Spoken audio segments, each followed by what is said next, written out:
Bismillahirrahmanirrahim. Assalamu alaikum dear students. How are you? I hope you would be fine. This is new syllabus primary mathematics workbook 5B.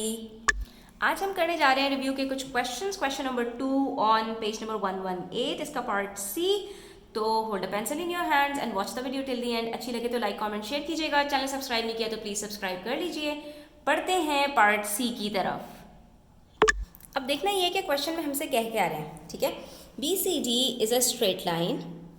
ये जो हमारे पास है B C D एक straight line है. ठीक है.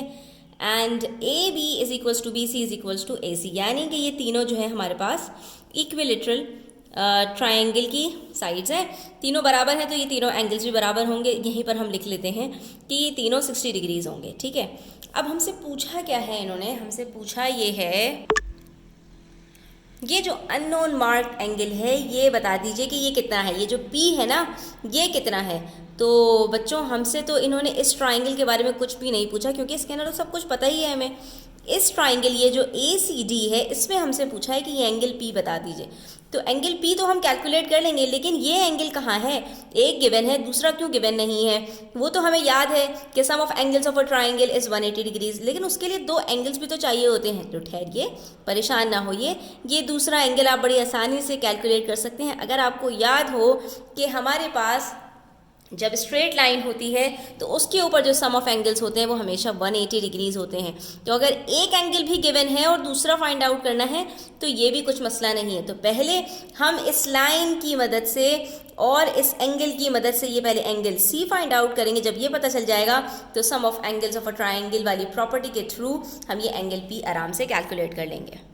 तो देखा आपने, क्वेश्चन से डरने की ज़रूरत नहीं है बल्कि उसको समझने की ज़रूरत है. सॉल्यूशन आपके कदमों में आ जाता है. ठीक है. तो आपने यहाँ पर ये लिख भी देना है बच्चों के sum of angles of a straight line is equals to 180 degree. हमने अपनी तरफ से अपनी मर्जी से कुछ नहीं किया बल्कि एक स्ट्रेट लाइन के ऊपर जो जितने भी एंगल्स बनते हैं उन सबका सम हमेशा 180 डिग्रीज होता है. इस वजह से ये जो एंगल सी यहाँ पर बन रहा है ये 180 माइनस 60 होगा. ठीक है. और जब 180 माइनस 60 किया तो हमें ये पता चल गया कि ये एंगल सी बराबर है 120 डिग्रीज के. अब ये दो एंगल्स हमें पता चल चुके हैं, एक 120 है एक 44 है. इन दोनों को जब हम ऐड करते हैं तो ये बन जाता है 164 डिग्रीज.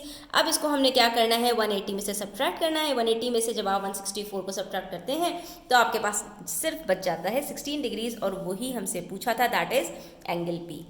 बढ़ते हैं पार्ट डी की तरफ. इसमें देखते हैं हमसे क्या पूछा है. इसमें हमसे पूछा है कि एक हमारे पास ट्रायंगल है, बल्कि उसी के अंदर स्प्लिट करके लाइन से दो ट्रायंगल्स बना दिए हैं जिसमें से ADC जो लाइन है वो स्ट्रेट है.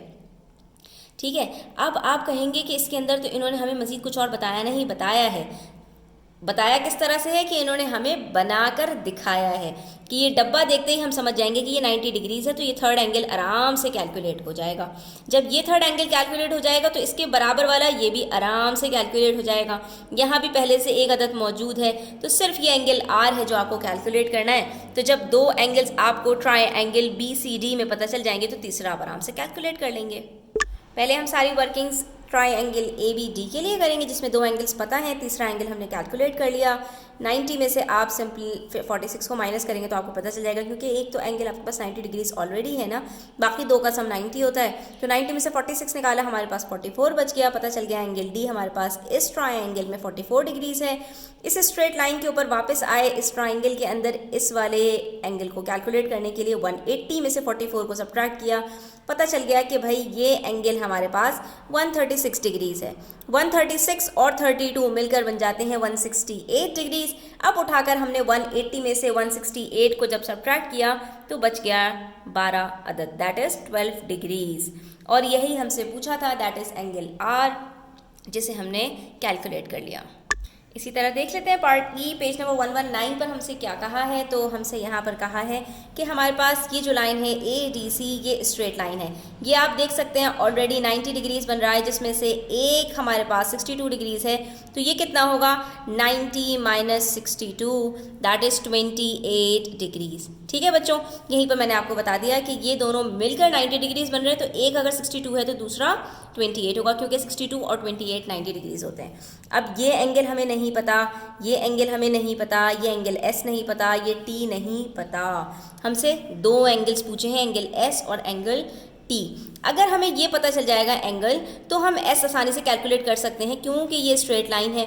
और जैसे ही एस पता चलेगा तो इन दोनों की मदद से ये तीसरे एंगल को भी हम कैलकुलेट कर लेंगे। तो हमें ये वाला जो एंगल डी है ये सबसे पहले चाहिए। इसके लिए स्टूडेंट्स आप ये गौर से देखें अगर, तो आपको पता चल जाएगा कि यहाँ पर इस ट्राइंगल में बी सी डी के अंदर दो साइड्स बराबर हैं। जब ये दो साइड्स बराबर हैं तो इसके ऑपोजिट में ये वाला जो एंगल है और इसके ऑपोजिट में ये वाला जो एंगल है, ये दोनों बराबर होंगे। तो अगर ये 62 है, एक गिवन है और बाकी दोनों बराबर हैं, तो हम आसानी से कैलकुलेट नहीं कर सकते? बिल्कुल कर सकते हैं। आइए देखें कैसे करेंगे। तो देखिए हम इसको किस तरह से करेंगे। सबसे पहले हम इस ट्राइंगल को सॉल्व कर लेते हैं। जिसमें ज़्यादा से ज़्यादा चीज़ें दी हुई हो ना, सबसे पहले आपको उसको सॉल्व करना चाहिए, उसकी मदद से दूसरे को सॉल्व करना आसान हो जाता है। ठीक है, तो हमारे पास यहाँ पर क्योंकि ये ट्राइंगल का एक पार्ट गिवन था और ये भी बताया था कि आइसोसेलेस है, तो ये दोनों बराबर थे, इसलिए हमें निकालना आसान था। हमने इसी को स्टार्ट किया। Angle C is equals to angle D, that is isosceles triangle होने की वजह से, और इसकी वजह से हमारे पास ये हुआ कि ये दोनों एंगल्स बराबर होंगे 180 माइनस 62 के। ठीक है, 180 में से जब मैं 62 निकाल दूंगी तो इन दोनों का सम मेरे पास निकल आएगा कि ये दोनों मिलकर कितने बन रहे हैं। ठीक है, तो वो मेरे पास आ रहा था 118, यानी कि ये दोनों मिलकर 118 बन रहे हैं। तो आधा आधा दोनों को अगर हम दे दें, यानी इसको हाफ कर दें, तो पता चल जाएगा कि दोनों अलग अलग कितने हमारे पास एंगल्स हैं। तो ये भी 59 है और ये भी 59 है। ठीक है, एंगल सी भी और एंगल डी भी। अब ये सॉल्व हो गया ट्राइंगल। एंगल डी हमें पता चल गया, तो हम एंगल एस आसान से कैलकुलेट कर सकते हैं। कैसे? 180 में से 59 को सब्ट्रैक्ट करें। जब आप सब्ट्रैक्ट करेंगे तो आपको पता चल जाएगा कि एंगल एस आपके पास 121 डिग्रीज है। अब जब ये भी पता चल गया कि एंगल एस 121 है, तो ये दो एंगल्स आपको पता है, तीसरा एंगल टी कैलकुलेट करना है। उसके लिए आप 180 में से पहले 121 को निकालिए, 59 बचेगा, 59 में से मज़ीद 28 को निकालिए, आपके पास सिर्फ 31 डिग्रीज बच जाएगा। देखा कितना सिंपल क्वेश्चन था। सिर्फ थोड़ा सा आपको घुमाते हैं और आपकी अंडरस्टैंडिंग चेक करना चाहते हैं कि बच्चों को समझ में आया है या नहीं। सिर्फ दो चीज़ों को आपको इसके अंदर याद रखना है कि sum of angles of a triangle is 180 degrees और angles sum of angles on a straight line is also 180 degrees. एक स्ट्रेट लाइन के ऊपर भी हमेशा 180 डिग्री का सम बनता है और एक ट्राइंगल के अंदर भी सारे एंगल्स का सम 180 डिग्री बनता है। ठीक है, जब इतनी बात आपको समझ में आ गई तो आप किसी भी किस्म का क्वेश्चन हो आसानी से सॉल्व कर सकते हैं। बढ़ते हैं पार्ट एफ की तरफ, जिसमें हमारे पास हमसे कहा है कि ये बी सी डी जो है स्ट्रेट लाइन है, एंगल वाई एंगल एक्स ये दो आपको कैलकुलेट करने हैं।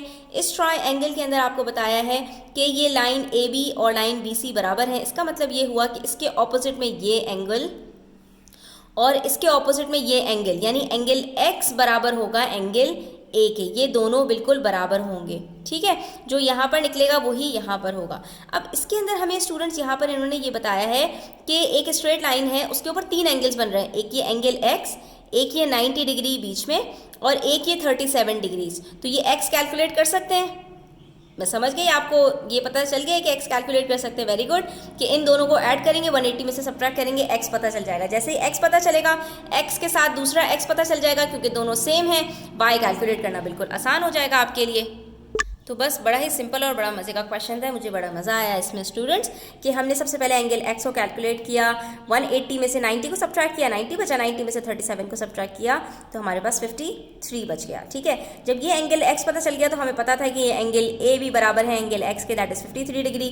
तो जब दो एंगल्स पता चल गए तो एंगल वाई निकालना क्या मुश्किल है, सिंपल है। 180 में से एक दफ़ा 53 को सब्ट्रैक्ट करो, दोबारा 53 को सब्ट्रैक्ट करो, आपका टोटल बनेगा 106 और इसी को उठाकर 180 में से जब सब्ट्रैक्ट करोगे तो 74 degrees, that is angle Y आपको पता चल जाएगा। यहाँ तक आज हमने सीख लिया काफ़ी कुछ। Thanks for watching the video till the end. Take care, अल्लाह हाफिज़।